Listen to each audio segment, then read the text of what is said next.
क्या पढ़ना है स्टार्ट में? रेस्पिरेशन। रेस्पिरेशन किसको बोलेंगे? रेस्पिरेशन मतलब अच्छा, रेस्पिरेशन में क्या होगा?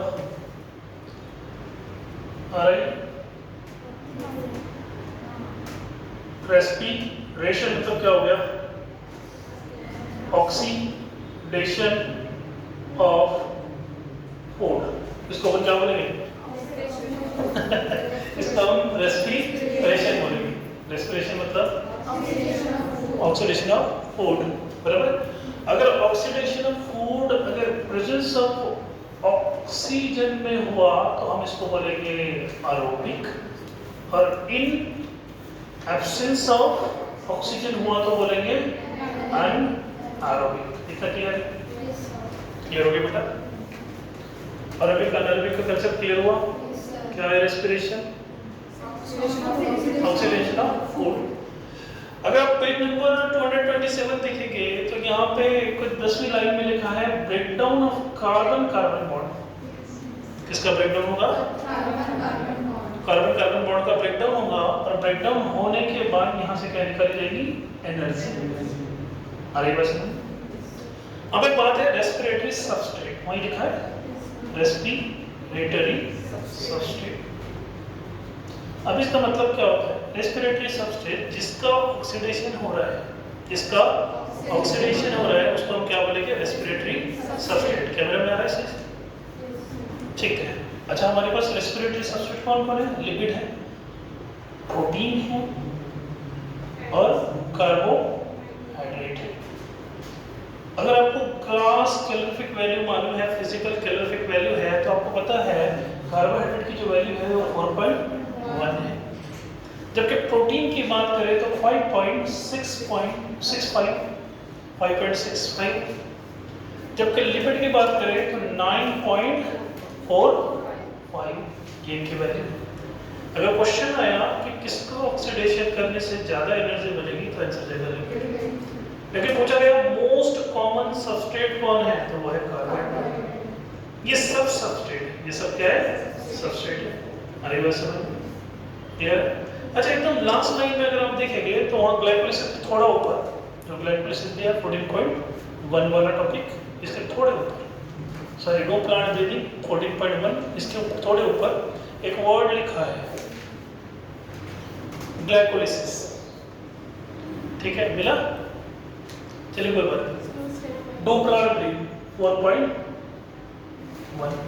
क्या प्लांट ब्रीथ करते हैं? एनसीईआरटी कहता है इसका लेट्स कंसीडर इसका जवाब हम सीधा सीधा नहीं दे पाएंगे कि प्लांट ब्रीथ करते हैं या नहीं करते। अच्छा, हमने एक बोर्ड लिखा है ensure oxygen demand. Ensure oxygen मिला है? मिला है नहीं मिला है? पहले नंबर पे इंश्योर ऑक्सीजन मिला है नहीं मिला है? इसका मतलब क्या हुआ? अगर हम प्लांट की बात करें, किसकी बात करें? प्लांट की बात करें तो प्लांट के अंदर एक तरफ चल रहा है फोटोसिंथेसिस और एक तरफ चल रहा है respiration. Respiration slow process, respiration कैसा प्रोसेस? कैसा प्रोसेस? जबकि फोटोसिंथेसिस कैसा प्रोसेस है बेटा? फास्ट है। फोटोसिंथेसिस से क्या निकलेगा? ब्रेकडाउन ऑफ वाटर, ऑक्सीजन निकलेगा, बराबर। अच्छा, अगर ये 10 चल जाएंगे तो ये 1 चलेगा, तो रेशियो बना 10.1।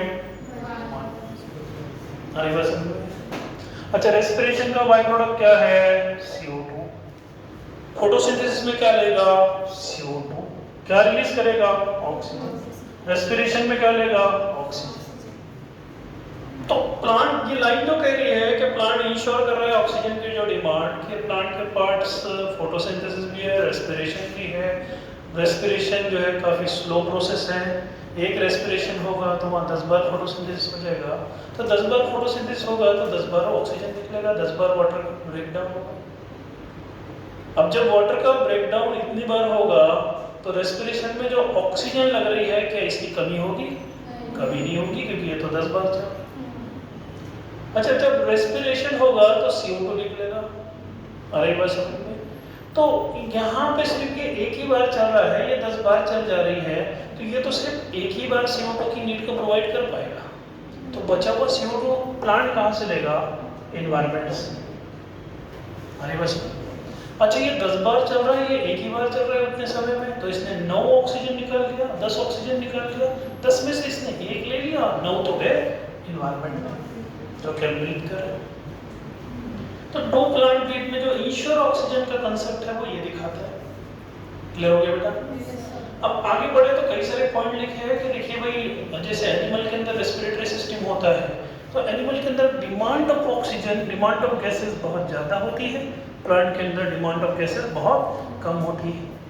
वहीं कुछ पॉइंट लिखे हैं, डिमांड ऑफ गैसेस जो होते हैं प्लांट के अंदर कम होती है, और प्लांट का हर पार्ट अपनी गैसेस नीड को खुद से कंप्लीट करता है। अरे बस ये भी वही लिखा है एनसीईआरटी में कि प्लांट को जो लगने वाली ऑक्सीजन है वो कम है। जैसे कि रूट है, लीफ है, स्टेम है, इसको जो लगने वाली गैसेस डिमांड है, CO2 की जो डिमांड है वो काफ़ी कम है एज कम्पेयर टू एनिमल। अच्छा तीसरा जो पेज अगर आप पलटते हो तो कि प्लांट का जो सेल है वो सरफेस एरिया के पास ज़्यादा है।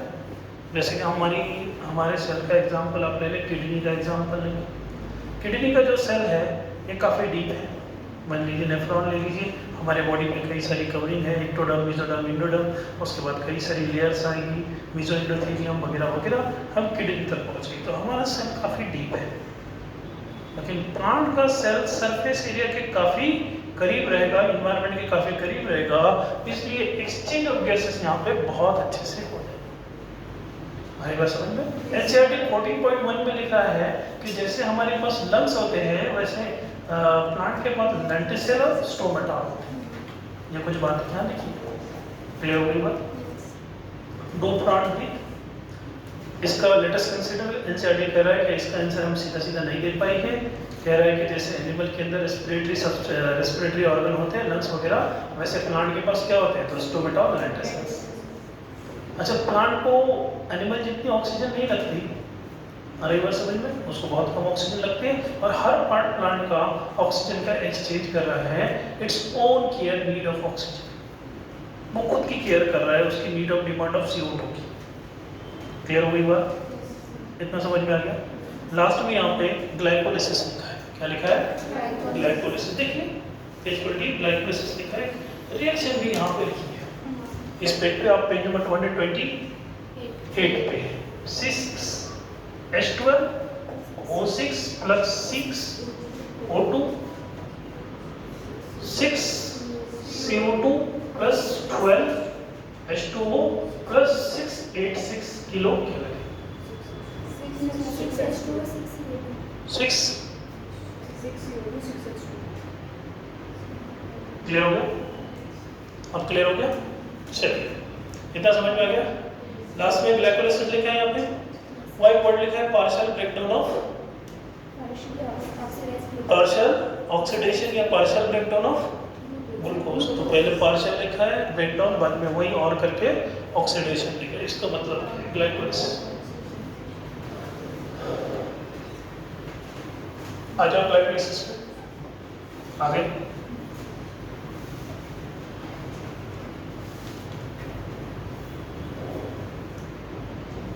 आगे ग्लाइकोलिसिस पे चलिए। ग्लाइकोलिसिस इसको 3 साइंटिस्टों ने डिस्कवर किया था। EMP पाथवे इसका दूसरा नाम।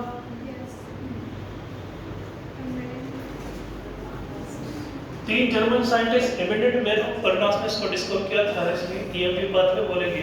ये इसका दूसरा नाम ग्लाइकोलिसिस है। अरे बस। अच्छा ग्लाइकोलिसिस ना अरेबिक है ना अनारबिक है, ये प्रेजेंस ऑफ ऑक्सीजन में भी चलेगी और एब्सेंट ऑफ ऑक्सीजन में भी चलेगी। ये कंजर्व्ड प्रोसेस है, हर एनिमल में ग्लाइकोलिसिस चल रहा है। अरे बस समझ में। अब ग्लाइकोलिसिस में हम ब्रेकडाउन करेंगे किसका? कार्बोहाइड्रेट का। इसका ब्रेकडाउन करेंगे कार्बोहाइड्रेट का। तो लीजिए पहली स्टेप ग्लाइकोलिसिस की, 10 स्टेप में ग्लाइकोलिसिस लिखता है।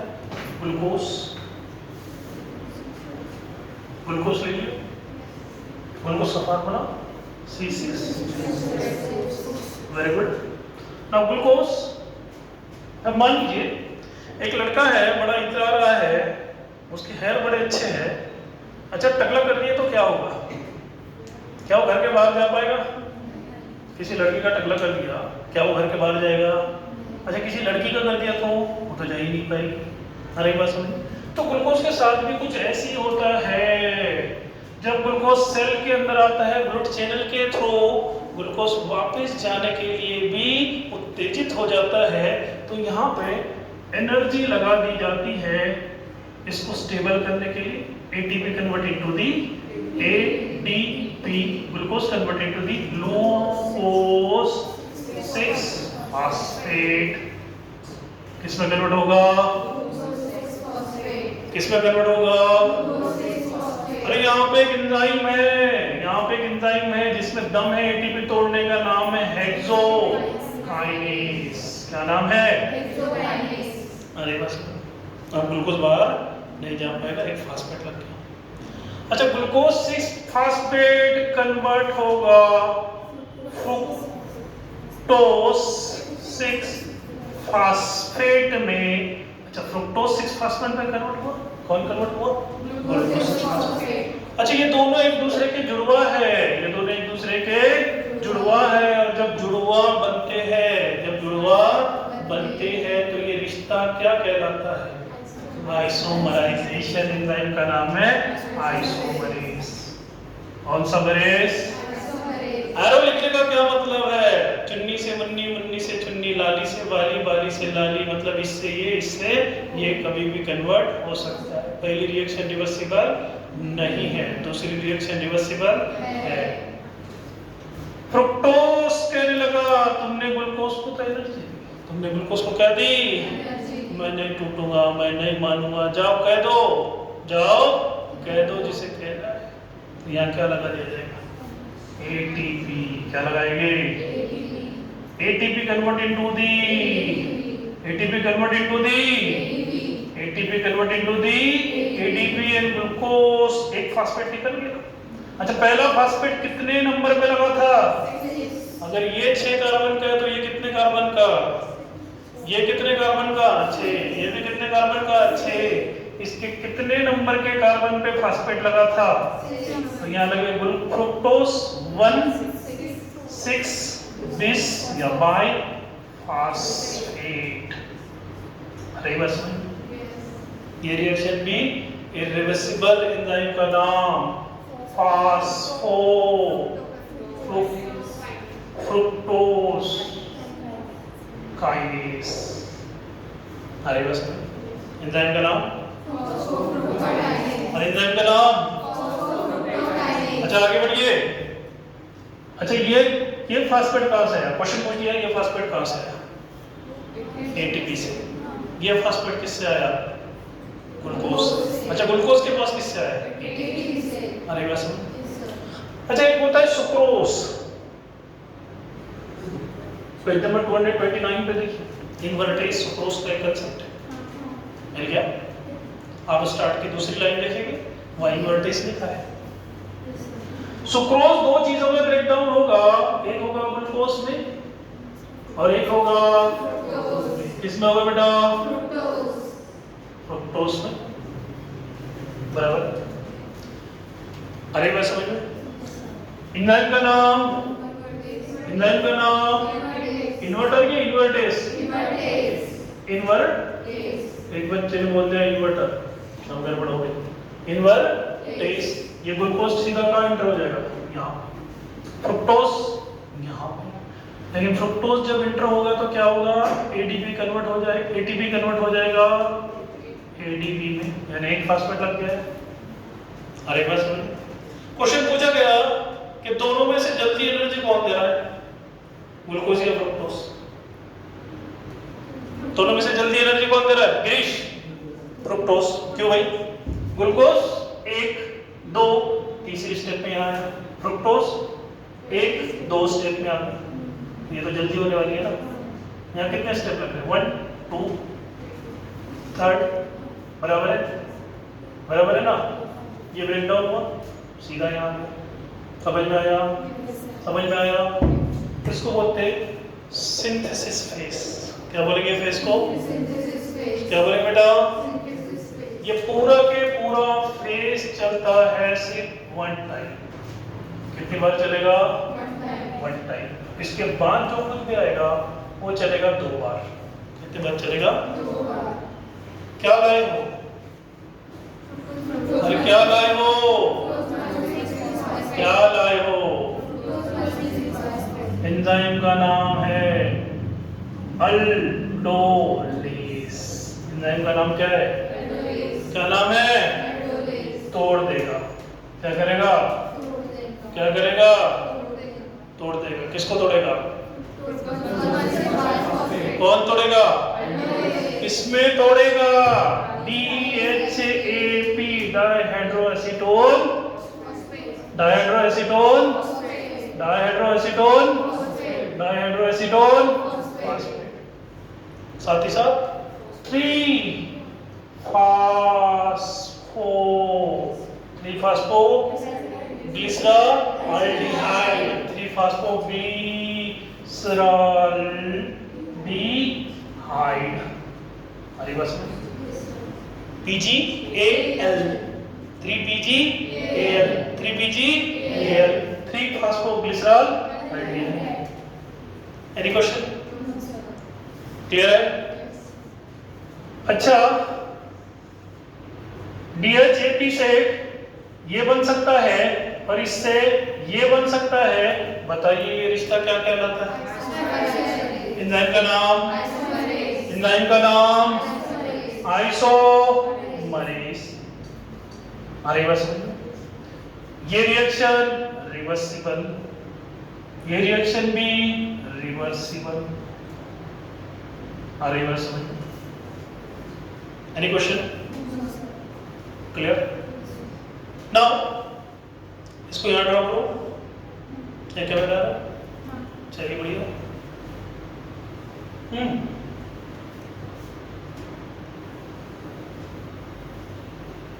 अच्छा, यहाँ कौन सा एंजाइम लगा था जरा बताइए? फास्फोफ्रुक्टोकाइनेज, फास्फोफ्रुक्टोकाइनेज। नाउ 3-phosphoglycerate कन्वर्ट होगा किसमें? 1,3-phosphoglyceric acid. 1,3-bis-phosphoglyceric acid, right? 1,3-bis-phosphoglyceric acid. एक कार्बन नंबर 1 और एक कार्बन नंबर 2। क्या बोलेंगे? 1,3-bis-phosphoglyceric acid. जब एसिड से, जब एल्डिहाइड से क्या बना? एसिड। मतलब यहाँ पे ऑक्सीडेशन हुआ। मतलब क्या हुआ यहाँ पे? क्या हुआ? और NAD convert into the NADH2। अरे बस दरअसल इस रिएक्शन को ऐसे लिखना बढ़िया रहेगा। 3PgAl 1,3-bis-phosphoglycerate। इंसर्ट लिखा bis-phosphoglycerate। बात एक ही है। एसिड लिखिए, ग्लिसरेट लिखिए, बात एक ही है। क्या बोला? NAD convert into the NADH+H। हरी बात समझ में? तो ये ऐसा लिखना गलत है, इसको +H लिखते हैं। होता क्या है कि जब एसिड से एल्डिहाइड बन रहा है तो कितने हाइड्रोजन निकले बेटा? 2। ये हाइड्रोजन को बोलेंगे हाइड्राइड आयन। क्या बोलेंगे? एक हाइड्रोजन इसके साथ मिक्स हो गया और एक हाइड्रोजन आयन बन गया। आगे समझ में? कितने हाइड्रोजन निकले? 2। कितने निकले? 2। क्या हुआ यहाँ पे? ऑक्सीडेशन। क्या हुआ? ऑक्सीडेशन। क्या हुआ बेटा? ऑक्सीडेशन। क्लियर हो गया? क्लियर हुआ? पक्का?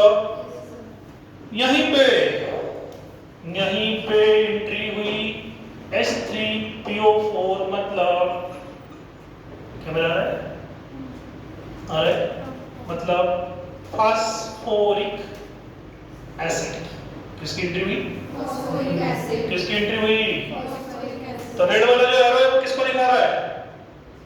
Phosphoric acid. किसको दिखा रहा है? Phosphoric acid. रेड वाला एरो किसको दिखा रहा है? Phosphoric acid. किसको दिखा रहा है? पक्का? जैसे ही फास्फोरिक एसिड की एंट्री हुई, एसिड से अल्डिहाइड से एसिड बना। कई बार ये क्वेश्चन आ जाता है, रिएक्शन बेटा रिवर्सिबल। कई बार ये क्वेश्चन आ जाता है कि ये रिएक्शन है क्या? ये एंटी रिडक्टिव रिएक्शन। कौन सी रिएक्शन? Anti reductive reaction. अच्छा ठीक है सर, ये क्या रहा है? हमारे कुछ भी समझ में नहीं आ रहा। Let's move toward the glycolysis, let's move toward the Calvin cycle. कहां जा रहा है? Calvin cycle. देखो यहां पे केल्विन साइकिल बराबर Ru Bp CO2 PGA phosphoglyceric acid, phosphoglyceric, now PgAl aldehyde, acetaldehyde,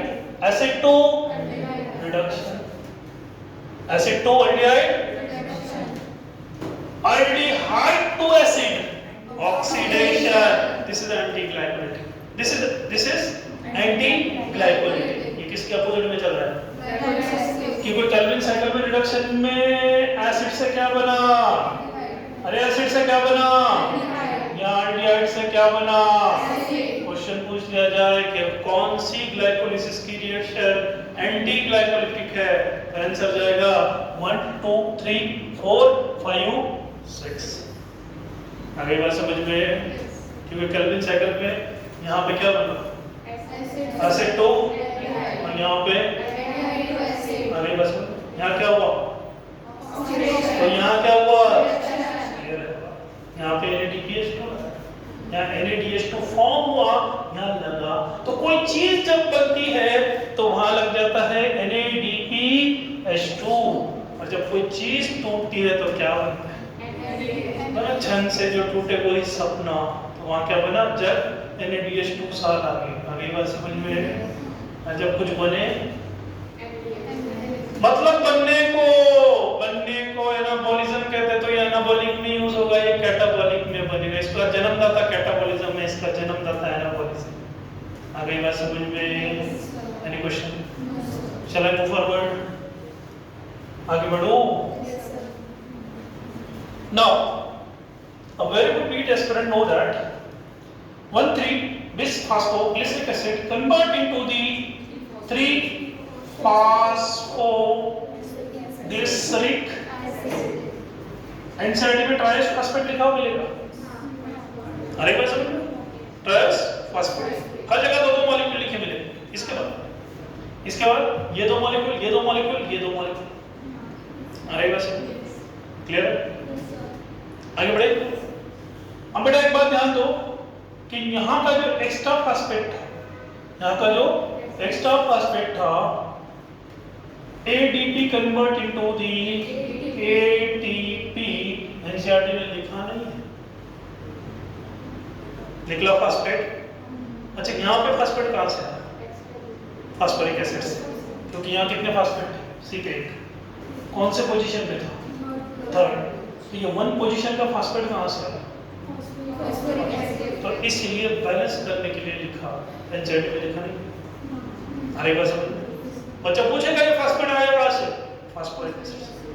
यही फॉस्फेट किसको दिया? ATP। अरे बस ये रिएक्शन रिवर्सिबल, ये भी रिएक्सिबल। यहाँ पे जो एंजाइम है वो है डिहाइड्रोजीनेस। एंजाइम का नाम? अरे बस अच्छा ATP से ATP बन रहा है, फास्फोराइलेशन हुआ। और फास्फोराइलेशन कौन कराएगा? काइनेस। कौन सा एंजाइम कराएगा?